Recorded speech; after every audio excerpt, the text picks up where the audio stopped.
When scientists finished mapping the DNA of every major African group on Earth, they found something they didn't expect. One group didn't cluster with anyone, not with other Africans, not with any population anywhere on Earth. And when researchers traced their lineage back, the number they got didn't just surprise them. It rewrote the human timeline entirely.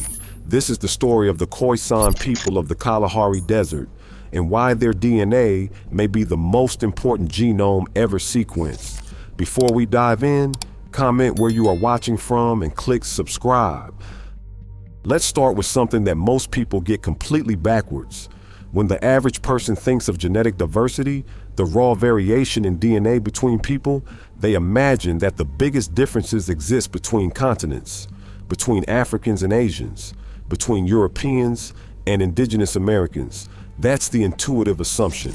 It's also wrong. The greatest genetic diversity on Earth doesn't exist between continents. It exists within Africa, and not just by a small margin. A Yoruba person from Nigeria and a Zulu person from South Africa can be more genetically different from each other than either of them is from a person in Tokyo or Oslo. Africa contains within its borders genetic variation that dwarfs anything the rest of the world has to offer combined. Why?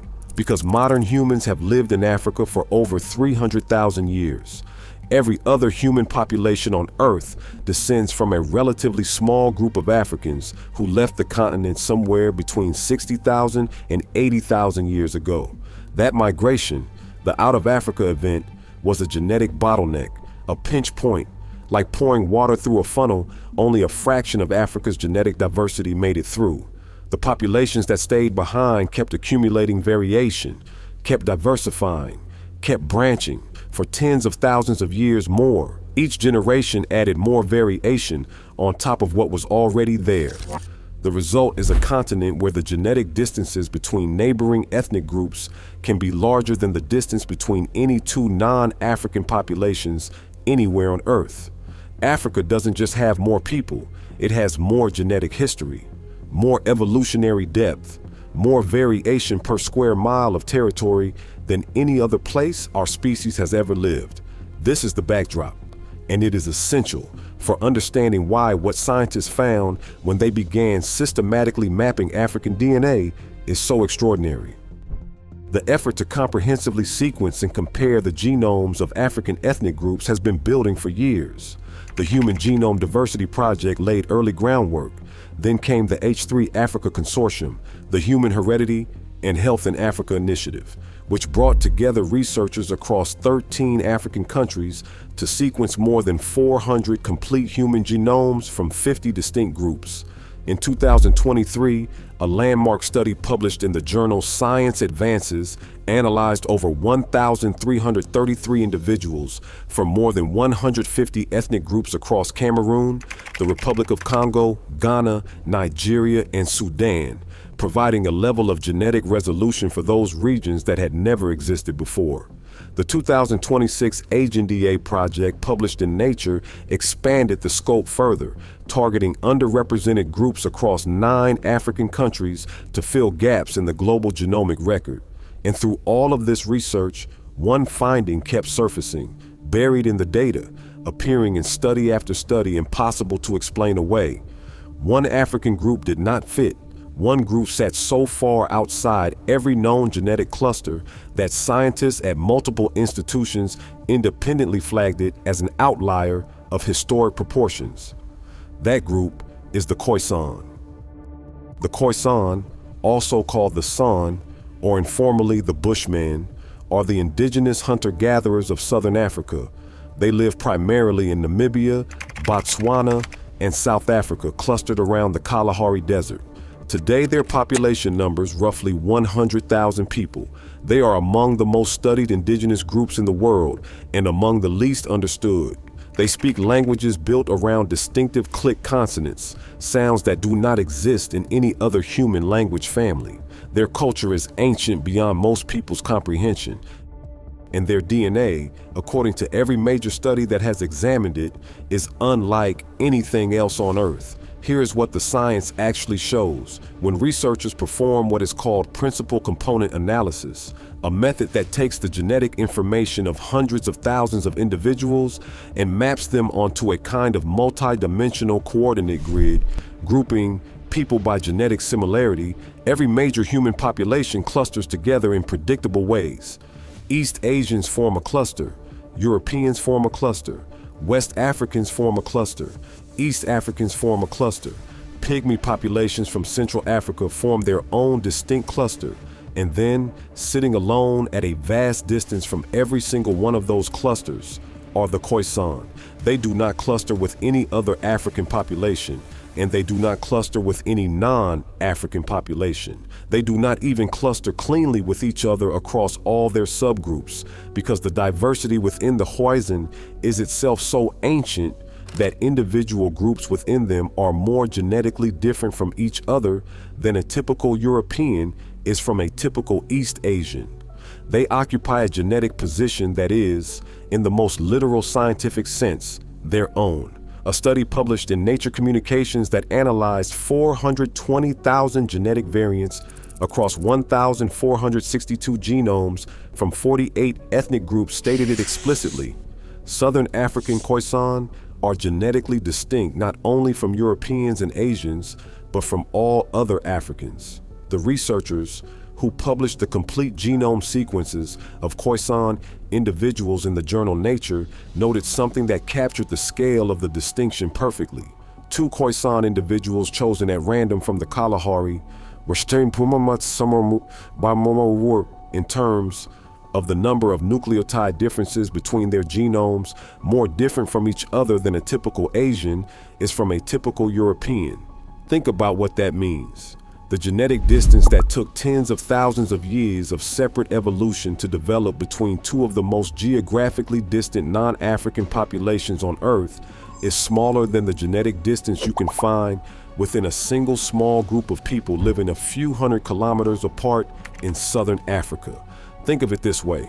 Imagine you are mapping the flags of every country on Earth by color. Most flags cluster around familiar palettes, red, white, and blue. Some are green and yellow, some are red and black. And then there is one flag that does not use any color any other flag uses. It uses shades that the rest of the world abandoned before recorded history began. That is what the Khoisan genome looks like in a global data set. It uses frequencies of DNA variants that other populations do not carry, variants that have been accumulating since a time before any other modern human population existed. Now here's where the science gets genuinely staggering, because the question is not just that the Khoisan are distinct. The question is, how old is that distinction? How long have the Khoisan been separate from the rest of humanity? The answer, which came through the work of population geneticist Dr. Karina Schlebusch at Uppsala University and her collaborators, rewrote the established timeline of human prehistory. The team sequenced ancient genomes from 7 individuals unearthed at 6 archaeological sites in KwaZulu-Natal, South Africa, including a Stone Age hunter-gatherer boy from Balito Bay, whose remains date back approximately 2,000 years. By comparing those ancient genomes to modern populations using multiple statistical methods, they estimated the timing of the deepest population split in the history of Homo sapiens. The result? The split between the Khoisan lineage and all other modern humans occurred somewhere between 350,000 and 260,000 years ago. Let that number sit for a moment. 350,000 years ago. At that point in time, Homo sapiens as a species had only just emerged. The oldest known anatomically modern human fossils discovered at Jebel Irhoud in Morocco date to around 315,000 years ago. What the genomic data from the Balito Bay boy implies is that the lineage leading to the Khoisan diverged from the lineage leading to every other human being alive today at almost the very moment our species was coming into existence. The Khoisan did not branch off early in human history. They branched off at what may be the very root of human history. They represent one of the 2 founding branches of Homo sapiens. One branch that would eventually become every other human population on Earth, and one branch that became the Khoisan. Before we go any deeper, if this channel is bringing you science you can't find anywhere else, take 2 seconds and hit subscribe. We go where the data leads, and the data in this video is about to get significantly more extraordinary. Let's keep going. The 2020 study published in Molecular Biology and Evolution, led by Dr. Schlebusch and colleagues at Uppsala University, went further. They sequenced 25 complete high-coverage genomes from 5 different Khoisan groups, and they found something remarkable. 25% of the genetic variants discovered in the Khoisan genomes were unique to the Khoisan, found nowhere else in the global human genomic database. 1 in 4 of their genetic variants that the rest of humanity simply does not carry. The study confirmed the Khoisan as representing one of the 2 branches of what the researchers described as the deepest population divergence within Homo sapiens. On one side of that divergence is the Khoisan. On the other side is every other human being alive today, every African, every European, every Asian, every person of any ancestry from any other part of the world. The mitochondrial data, tracing maternal lineages, tells the same story. The Khoisan carry the most ancient haplogroups in the human mitochondrial family tree.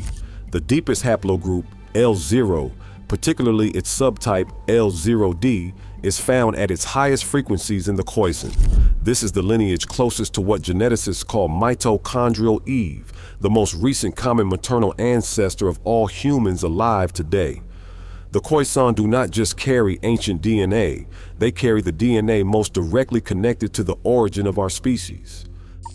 But the story doesn't end with the Khoisan's ancient divergence, because in 2020, researchers at the University of California, Los Angeles published a study in Science Advances that opened an entirely new chapter, one that no one had anticipated. Arun Durvasula and Professor Sriram Sankararaman were studying the genomes of West African populations, specifically the Yoruba of Nigeria and Benin and the Mende of Sierra Leone.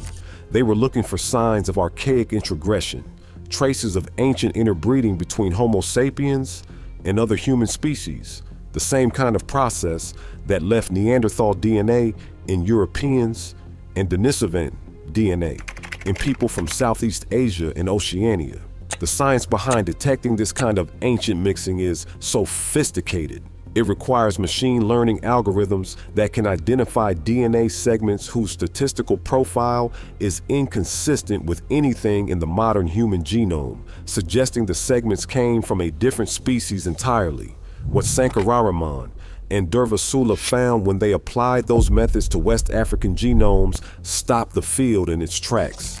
West Africans carry DNA from a completely unknown archaic hominin, a population that has no name, no fossils, no ancient genome we can sequence, only a ghost, a statistical shadow in the genomes of living people that can only be explained by one thing: interbreeding between the ancestors of modern West Africans and an archaic human species that diverged from our lineage somewhere between 360,000 and 1 million years ago. The researchers estimated that this ghost population contributed between 2 and 19% of the ancestry of the West African populations they studied. That means that today, a meaningful proportion of the ancestry of Yoruba and Mende individuals traces back not to Homo sapiens, but to a species we have never found a fossil of, a species that lived alongside our ancestors for thousands of years, interbred with them, and then vanished from the earth, leaving only its DNA behind, quietly embedded in the genomes of hundreds of millions of West Africans and their descendants. We don't have a clear identity for this archaic group, Professor Sankararaman told NPR. That's why we use the term ghost. It doesn't seem to be particularly closely related to the groups from which we have genome sequences. Importantly, the researchers also found 33 specific genetic regions where this archaic DNA appears at unusually high frequencies in modern West Africans, suggesting that some of the DNA the ghost population contributed was not just neutral, but potentially beneficial. Natural selection appears to have preserved certain segments of ghost DNA because they offered some advantage in immunity perhaps, or metabolism, or adaptation to the West African environment.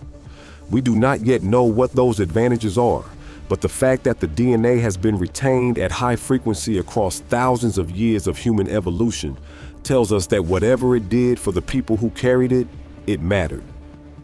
This discovery, combined with the Khoisan findings, paints a picture of African prehistory that is almost incomprehensibly complex. The continent was not a single population of ancestral humans gradually spreading outward, it was a mosaic. Multiple distinct lineages of archaic and early modern humans lived in different parts of Africa simultaneously, separated from each other for hundreds of thousands of years, occasionally coming into contact and interbreeding, and the genetic legacy of all of that deep complexity is still readable in the DNA of living people today. Now let's talk about the Hadza, because they add one more critical layer to this story. The Hadza are a small community of hunter-gatherers living in northern Tanzania near Lake Eyasi. Their population today is somewhere between 1 and 3,000 people. They are one of the last remaining fully nomadic hunter-gatherer groups on Earth. Like the Khoisan, they speak a click language. Like the Khoisan, they carry ancient genetic lineages. And like the Khoisan, they show up in genetic clustering analyses as a profound outlier, genetically distinct from the Bantu-speaking agricultural populations that surround them on all sides, and separately diverged from other African hunter-gatherer groups long before recorded history. A study published in Genome Biology and Evolution that analyzed genome-wide genotype data from Hadza individuals in the context of a global dataset of 3,528 individuals from 163 ethno-linguistic groups found that the Hadza carry a distinct ancestral component. The researchers named it, for lack of a better term, Hadza Ancestry, because it appeared in its purest form in homogeneous Hadza individuals and had no clear parallel anywhere else on Earth. The study found that Eastern and Southern African hunter-gatherer groups appear to have been genetically separated from each other for at least 30,000 years. The Hadza and the Khoisan are not the same population. They are not remnants of a single ancient lineage. They are two distinct threads of an ancient tapestry, both old beyond comprehension, both preserved by geographical isolation, both carrying genetic information that the agricultural and pastoral revolutions erased from most of the rest of humanity.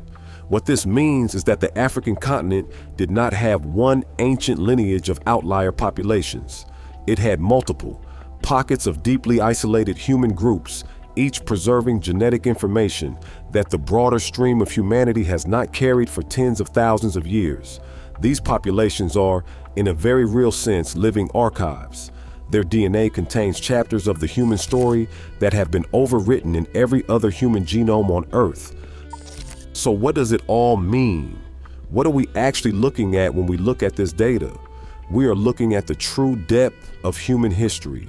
Africa has more than 3,000 genetically distinctive ethnic groups. It has more linguistic diversity than every other continent combined.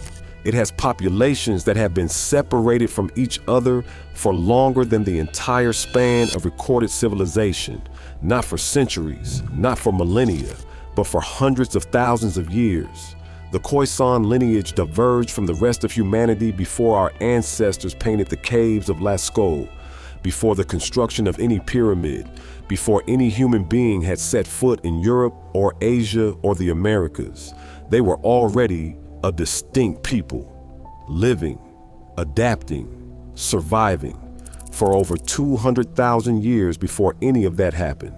And the ghost population that interbred with West Africans had diverged from the human lineage long before the Khoisan split even occurred.